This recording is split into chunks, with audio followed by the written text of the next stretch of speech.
All right, what's up everybody? Keith, and we're going to be doing a review on my newest boots. They are Frank's Wilshires and 8-inch Wickett and Craig chestnut. I got these boots just the other day. I did a video the other day where I cut up some Patriots. If you haven't seen that, look into that video as well. Just scroll back. I just posted it like a couple days ago. Great video showing the insides of the boot and how well they're made. But I got these boots and they're phenomenal. Look at that. Boy, beautiful boots. Beautiful boots. I went with, I've got a pair of Wilshires in the brown domain, I think it is. Don't hold me to that. And I've had them for a while, and they're broken in. They look phenomenal. Maybe I need to do a just kind of a video on all the boots I got from Frank's. I think now I have 5 pairs total that I wear. 2 pairs of T1 Commanders, 2 pairs of Wilshires, and 1 front range boot. All of them are phenomenal. But look at this Wickett and Craig. The chestnut is beautiful. Some of y'all know I used to make wallets when I had my business before I started traveling, and Wickett and Craig leather is the leather of choice, as it's a tannery here in Pennsylvania, or in Pennsylvania, where they make all their vegetable tan leather. And to me, they make some of the finest leather in the world when it comes to vegetable tanned. There's a lot of good tanneries out there doing their thing, but Wickett and Craig kills it. This chestnut comes with a like a liner installed, I think, just to give it some more beef. Keep looking on the wrong side of the camera. Normal Wilshires, I believe, are 6-inch. These are 8-inch, and y'all know me. I'm a little bougie. I like the pull loop. I'm just spoiled and I like it. But the liner on the inside, I don't know exactly what type of leather this is, so I'm not going to go off on a guess. Actually, I'll guess. I'll say it's pig or goat, maybe deer. I don't know. That's just me guessing. I'd have to call Frank's and speak to one of them, see what they actually use. But it's textured. I think the term is called pebbled. But beautiful boots. I mean, I can't get enough. I've been wearing them.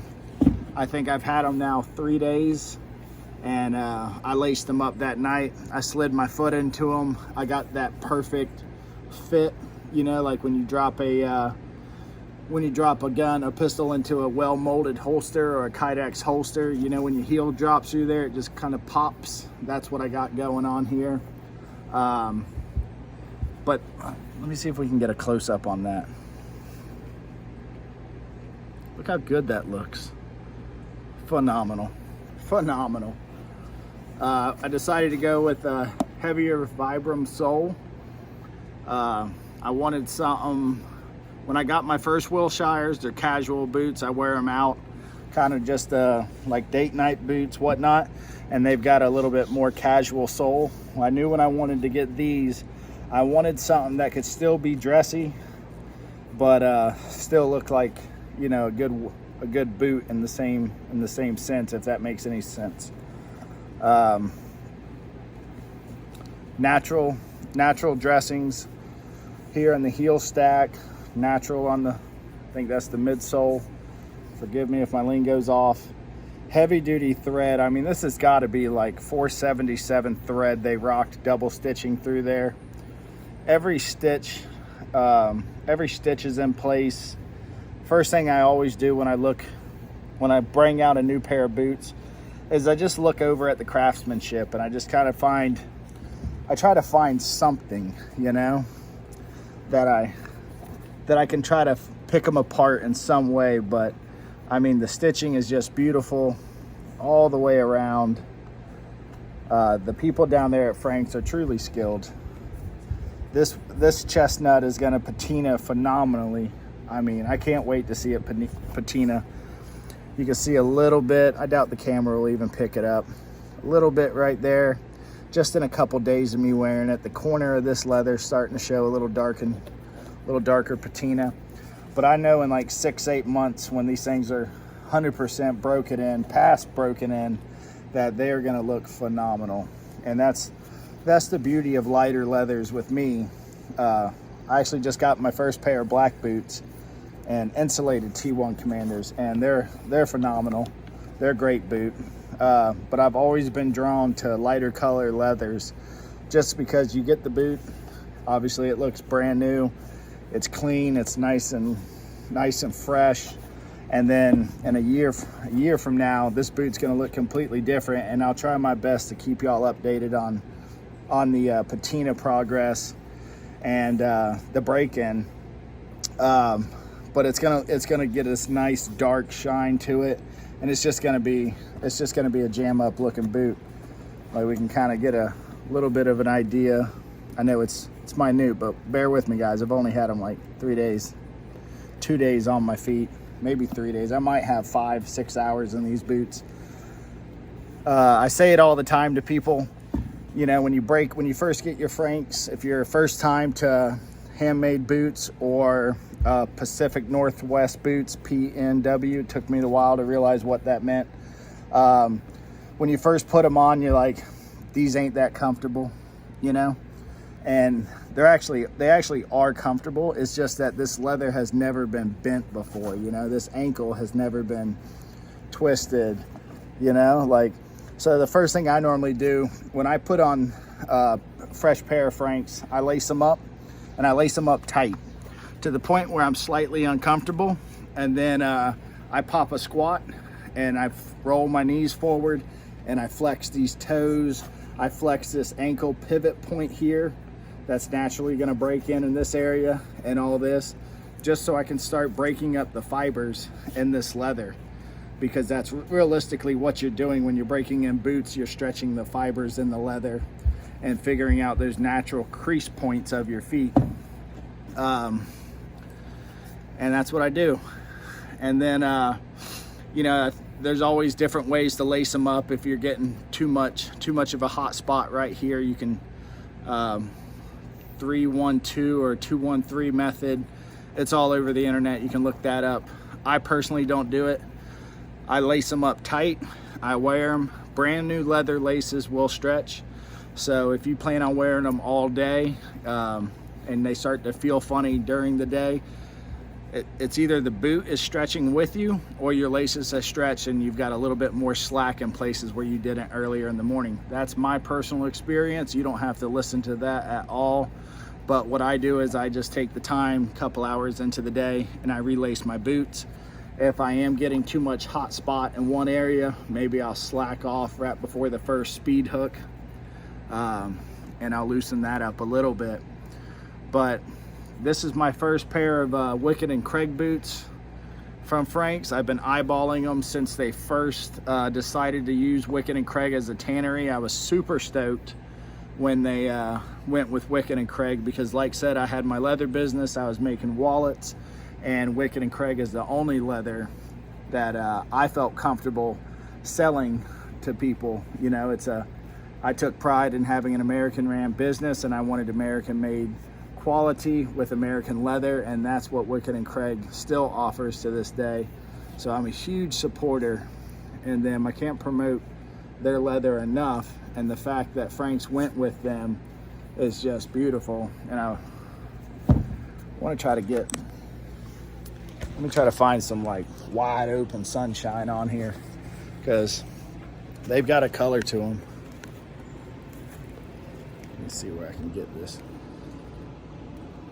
I mean, just phenomenal. Like I said, this is the 8-inch Wilshire with the pull loop. That's what I suggested. I measure a 10 double E with the in Frank's. I'm 11.5 D on anything off the shelf. I made the last video and I had a bunch of people reach out to me. Several people found me on Facebook, had questions Obviously, if I got time, I always try to make a point to respond. Whenever I do videos on YouTube, YouTube doesn't give me like notifications that somebody responded on my channel. So I have to kind of go in there whenever it's on my mind and look at the video, try to scroll through the comments and find, you know, if there's any new videos. Here's something to point out. Look at these creases in this leather. See them running up and down like the wrinkles in the cow skin. Y'all know me, I call this character. I think this is beautiful. You know, there's nothing in the toe, stretched extremely tight. Some people will try to criticize when they see like this type of character in leather, but to me, I mean, I am all for it. If this whole boot would have been covered in it, I would have just been plumb tickled. It's just phenomenal color. There ain't enough to say. You know, once I hit this with some Oberknofs, the leather is going to darken quite a bit. I personally don't condition my leather until the boot's 100% broken in. So I've got no intentions anytime soon of breaking or putting the conditioner on this. But whenever I do, it will darken the boot a little bit. You know, they always say if you've never worked with Oberknofs, it does darken leather. So try maybe a little spot up here, somewhere out of the way that's going to hide, your britches are going to hide it, and see if you like the finished result. You know, stick some on, let it dry for a couple hours. If you like it, go with it, do the whole boot. If you don't, find something else. Yeah, I don't know. The spacing on the boot is great. I just undo the top. Whenever I take my boots off, I just kind of, you know, I mean, we all know how to put fucking boots on, but I just do the old like 2-finger speed lace. Y'all that been wearing speed hooks or work boots for a while know what I'm talking about. And then I take one off, bam, bam, bam, work my way down. I just pop the top, peel the back, and that's all it is. So what y'all are seeing right here is pretty true on fit, and I stay about 2 fingers all the way up to the top, and that's right where I like it. Any more than that, seems like my ankle bone kind of gets a little close to that speed hook and it just burns into me a little bit, but not with these. These are jam up. I actually washed my truck today, and I know it's a boot and it's gonna get nasty, it's gonna get dirty, and that's what it's meant for. But like I said, only having them for a couple days, I kept looking down and there was like, you know, a little bit of soap on them. And I was like, nah, these things are way too clean for that. I gotta at least take the woman out to dinner a couple times before I trash them, you know? But another impromptu video. Like I said, I just got home. I'm moving to Tennessee in a couple days. Gonna take a job out there before we return to Florida. And I know the next week or so is going to be hectic, so I wanted to get this in before I forgot, and before they ended up getting broke in or patinaed. That way somebody could see the real beauty of them brand new. And if you're on the fence with Frank's, highly suggest a pair. You know, I don't work for Frank's, I just like putting the content out there for people.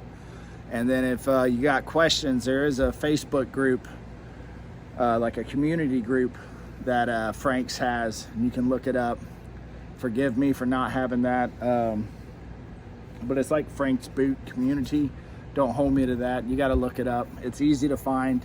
Great knowledge in that group. A lot of pictures of different people's builds and different color options, far as smooth uppers, rough out lowers, all rough out, all smooth like these.